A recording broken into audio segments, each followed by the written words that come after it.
அனைவருக்கும் வணக்கம். நான் உங்களுக்கு ஒரு குட்டி கதை சொல்ல போகிறேன். அதில் 2 ஃப்ரெண்ட்ஸ் இருப்பாங்க. சாந்தன், ஹிஸ்டரியன் 2 பேர் இருப்பாங்க. அவங்க 2 பேரும் ஸ்கூல் ஃப்ரெண்ட்ஸு. ஒரு மரத்தடியில் உட்காந்து வரலாற்று புக்கை படிச்சுட்டு இருக்காங்க.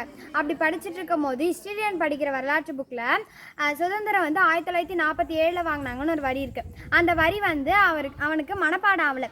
மனப்பாடம் ஆகாதனால அந்த வழியாக அந்த நாய் மேலே கல் தூக்கி போடுறான். அந்த நாய் வவ் வவ் அப்படின்னு குலைச்சிட்டு வளைஞ்சு நெளிஞ்சு போயிடுது. அதை பார்த்தா ஹிஸ்டரியன் விழுந்து விழுந்து சிரிக்கிறான். சாந்தன் கேட்குறான், ஏன்டா அந்த நாய் மேலே கல்லை தூக்கி போட்ட அப்படின்னு கேட்குறான். ஹிஸ்டரியன் சொல்கிறேன், எனக்கு வரலாறு மனப்பாடம் பண்ணி ரொம்ப போர் அடிக்குது, அதனால தான் நான் கல்லை தூக்கி போட்டேன் அப்படின்னு சொல்கிறான். சாந்தன் சொல்கிறான், வரலாற்றை படிக்கக்கூடாது, வரலாற்றை படைக்க பாரு, வரலாறு படைக்கிறது ரொம்ப சுலபம் அப்படின்னு சொல்கிறான். ஹிஸ்டரியன் சொல்கிறான், எப்படி வரலாறை படைக்கிறது அப்படின்னு கேட்குறான். அதுக்கு சாந்தன் ஏற்கனவே நடக்காத ஒரு நல்ல செயலை நம்ம செஞ்சால் அதான் வரலாறு அப்படின்னு சொல்கிறான். அதுக்கு ஹிஸ்டரியன் எனக்கு புரியலையே, இன்னும் தெளிவாக சொல்ல அப்படின்னு சொல்கிறான்.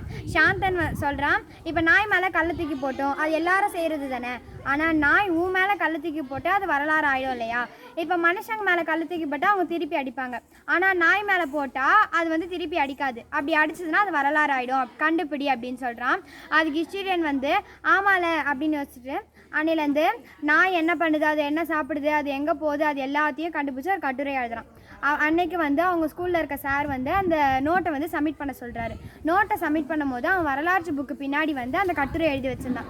அந்த கட்டுரை எழுதி வச்சிருந்ததை அந்த சார் பார்த்து அவனை கூப்பிட்டு கேட்குறாரு, யாருன்னா நாயை பற்றி எழுதுவாங்களாடா, ஏன்டா நாயை பற்றி எழுதி வச்சிருக்க அப்படின்னு கேட்கும் போது அவன் எதுவுமே சொல்லாமல் போயிடுறான். அப்புறம் அந்த சார் அந்த கட்டுரையை கல்வித்துறைக்கு ஃபோட்டோ எடுத்து அனுப்புகிறாரு. ஃபோட்டோ எடுத்து அனுப்பும் போது கல்வித்துறையிலேருந்து ஃபோன் பண்ணுறாங்க.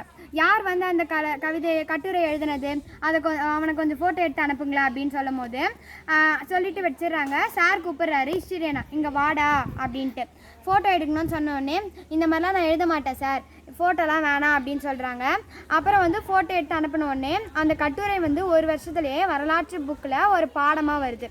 அந்த ஒரு பாடமாக வருது. அந்த பாடத்தை வச்சு ஒரு பாட்டு இருக்காங்க. வரலாறு படிப்பது கடினம், வரலாறு படைக்கும் முன்னே, வரலாறு படிப்பது சுலபம், வரலாறு படைத்த பின்னே அப்படின்னு ஒரு பாட்டு பாடிட்டே ஹிஸ்டரியன் சாந்தன் கிட்ட போய் நன்றி சொல்கிறான். நன்றி, வணக்கம்.